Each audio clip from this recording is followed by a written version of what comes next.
Inside Michigan basketball, delivered by UPS.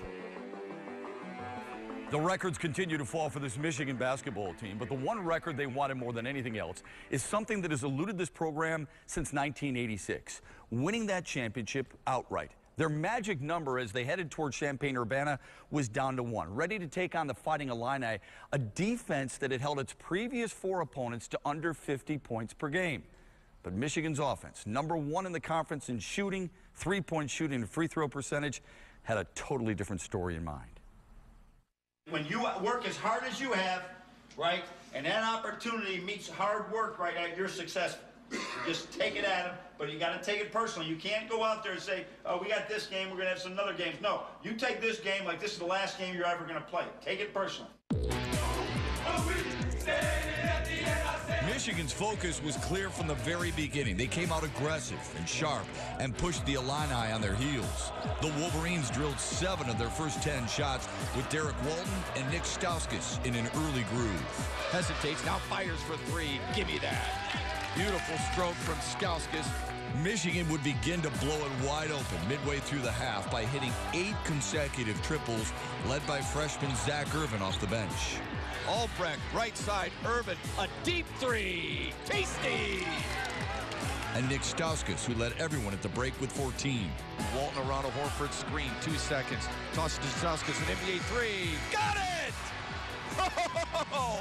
Michigan would shoot a scalding 68% in the first half and lead by 22. The second half was no different. Michigan did what championship teams do, extend their lead and take the heart out of the opponent. U of M would extend their lead by as many as 33.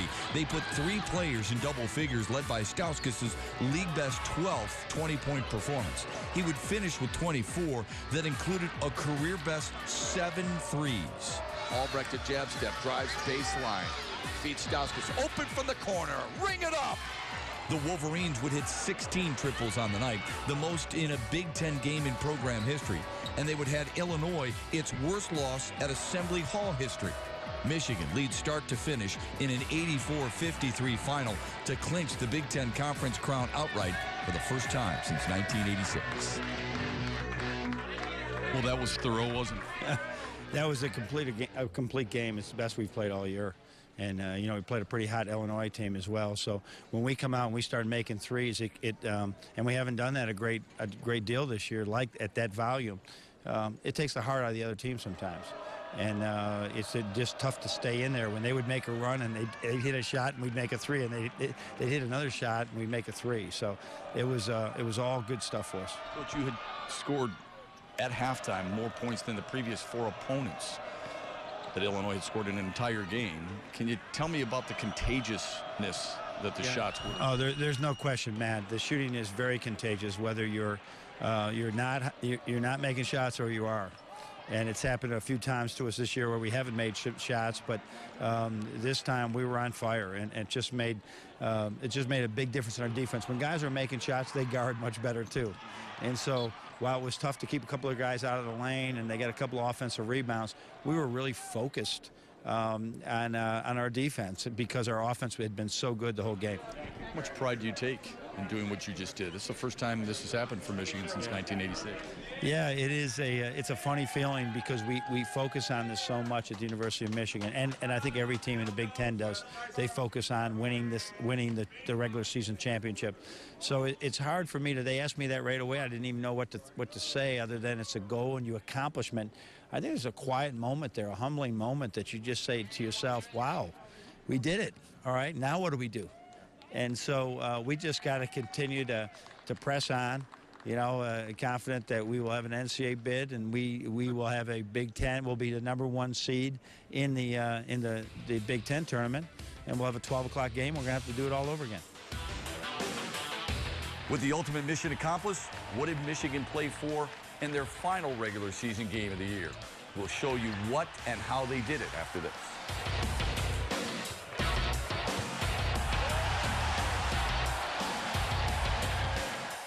Inside Michigan basketball, delivered by UPS, is brought to you in part by the University of Michigan C.S. Mott Children's Hospital and by Absol Pure Water, the official bottled water of the Michigan Wolverines. We say about this all the time, about finishing.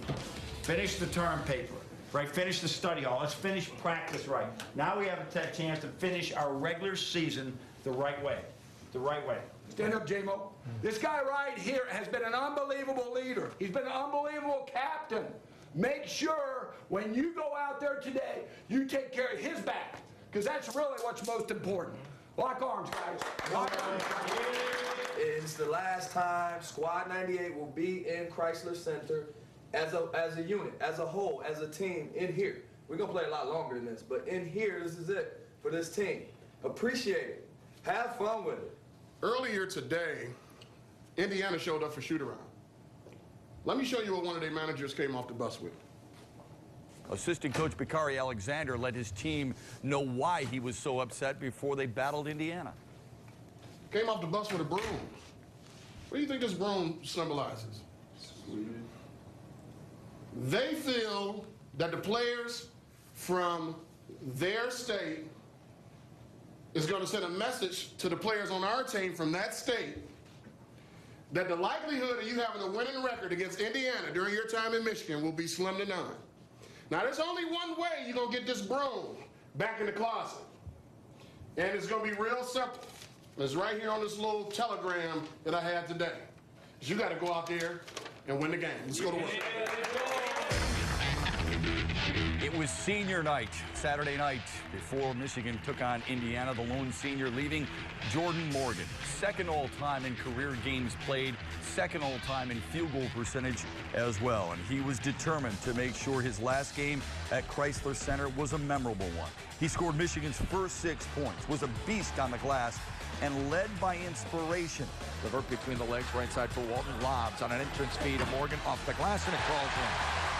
Every Michigan player started to feed off it, including Nick Stauskas, who gave the Wolverines their first lead early on. A fake now, step back three, flat. But Indiana started red hot from the floor, burning Michigan inside, outside, and in transition. Up ahead, an alley-oop and another lay-in for Troy Williams. And John Beilein wants a timeout. Indiana up by double digits. The Hoosiers hit their first 9 shots, led 22-12. But Glenn Robinson hit a couple of big shots, and Zach Irvin came off the Michigan bench with a sweet-stroking 3, and the Wolverines stayed close. Robinson with the ball fake, drives baseline, pull up, feeds Irvin, open for 3, get in there, got it. Right side, the freshman continues to excel, and he pulls Michigan within 5. It's 22-17 IU. No question the Hoosiers were better in the first half, though, scoring 24 points in the paint and shooting 59% from the field. They were led by Will Sheehy's 13 and Kevin Farrell's 10. Hoosiers were up by 6, 42-36 at the break. Michigan decided to go inside early in the second half. Nick Stauskas scored 6 of the first 8, all on layups, including this one, to tie it at 48. Levert left wing to a cutting Robinson, turns, fires it home, and Michigan's tied it up at 48.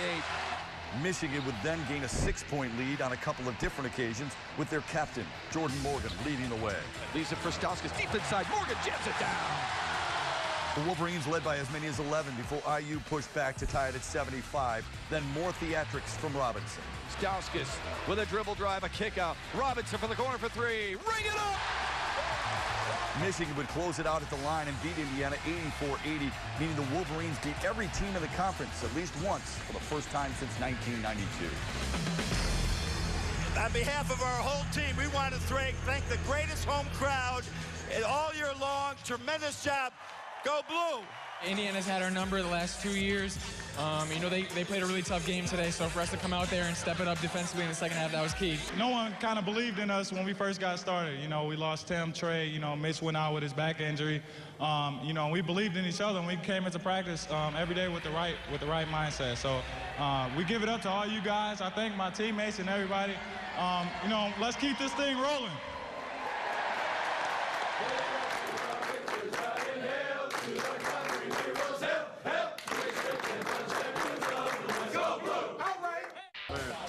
The Michigan basketball success continues to bring Michigan alumni back. I feel like a champion right now. I'm celebrating with these guys right now. I'm proud of them. You know, it's a long road. We still got a long way to go. So, Big Ten champs, proud of that. But I'm looking for bigger things. Well, sometimes it's hard to describe seasons like this. You run out of adjectives. Great has been used and special has been used? How would you describe this season? But saw you win 23 games and 15 in Big Ten play. Yeah, it would be special. It would really be special, given the fact that, you know, I came here with the idea, Matt, that we're going to build a program and we'd have a lot of four-year players, and if guys would go pro, they would go pro, but probably later in the years, and to lose Darius and then Trey and then Tim and then lose Mitch with an injury. It said a lot about, first of all, our coaching staff. They did a wonderful job, and but the team, I never saw a team. I have seen a team. The championship teams buy into the team. Glenn Robinson gave so much of himself this year. It was incredible. You know, and Nick Stiles, because he some days he'd lead us in assists. Karis LeVert, here he was, you know, playing 6 minutes a game last year, and all of a sudden he's a go-to guy at times. So really pleased with the way everybody played and the way they responded. Jordan Morgan with a double-double on his senior night, and John Horford 10 rebounds in the win at Illinois. I mean, it seems like everybody has kind of accepted that role and almost embraced it to try and do more in that role. It's amazing. Jeff Myers got the quote that I've used before with you is, you know, the high tide rises all boats. And that's exactly what happened. And it's hard convincing today's generation about that. First of all, they don't know what a tide is, and second of all, just telling them that if you are unselfish, you will be better off. And that's hard to do today, and our kids did a tremendous job of buying into that. You cut down the nets in Dallas a year ago. You cut down the nets at Chrysler Center on Saturday night.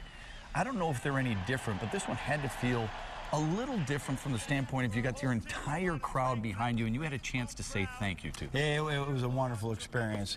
I mentioned to you when we first came to Michigan, I could not believe that there was some apathy as regarding Michigan basketball.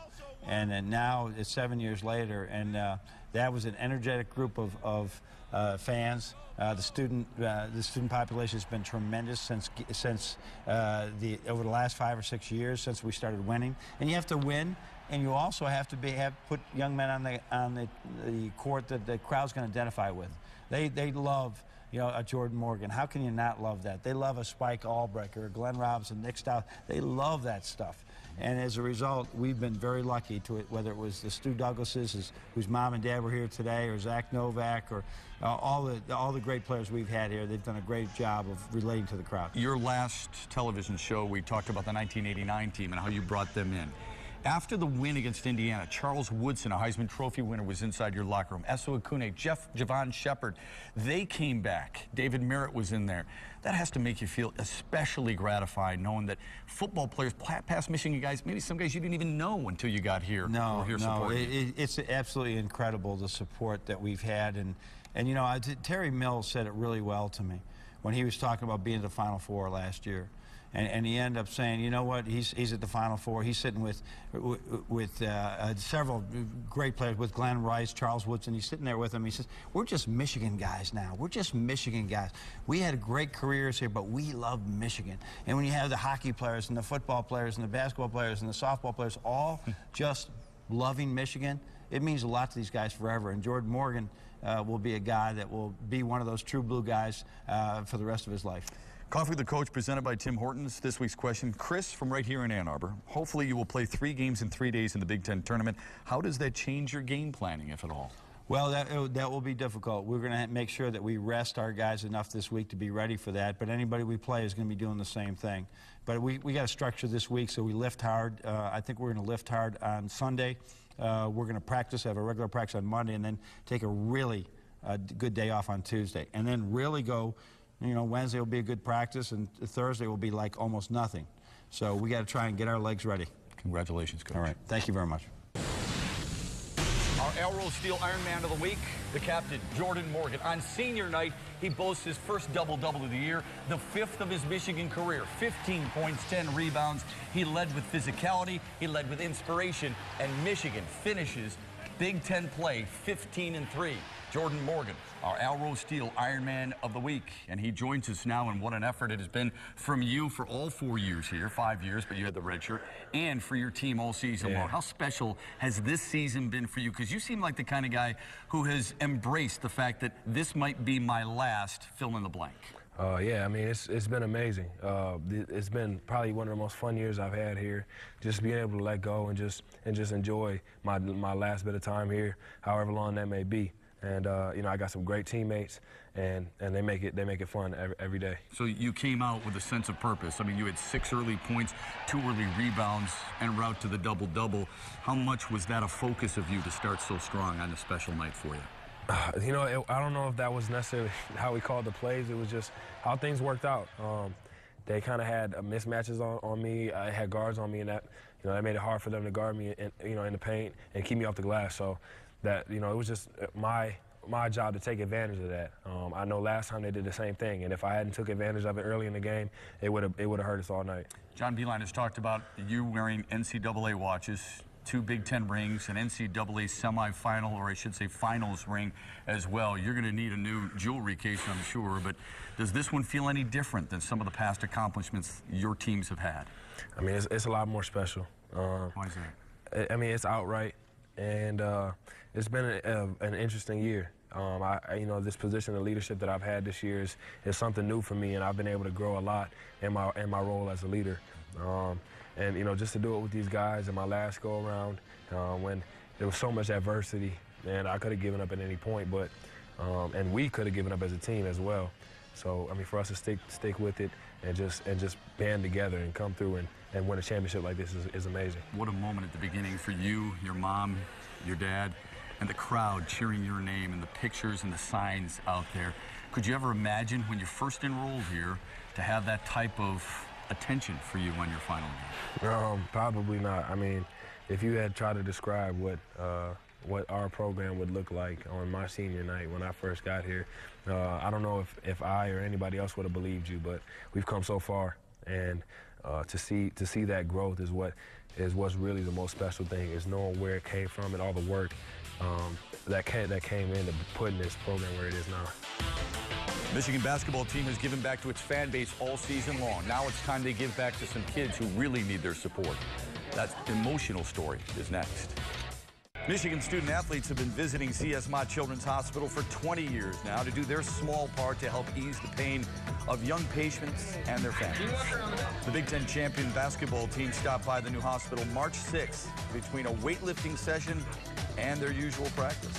Everything's not going perfectly for them. Just to bring a little bit of light to them is great for us. The room was filled with positive energy that somehow gave these sick children a very positive perspective. What's your name? Olivia. Olivia, nice to meet you, Olivia. Nice to meet you. You don't have to be shy around us. Yeah. You want to be shy around us. How old are you? You look 6? Almost 7.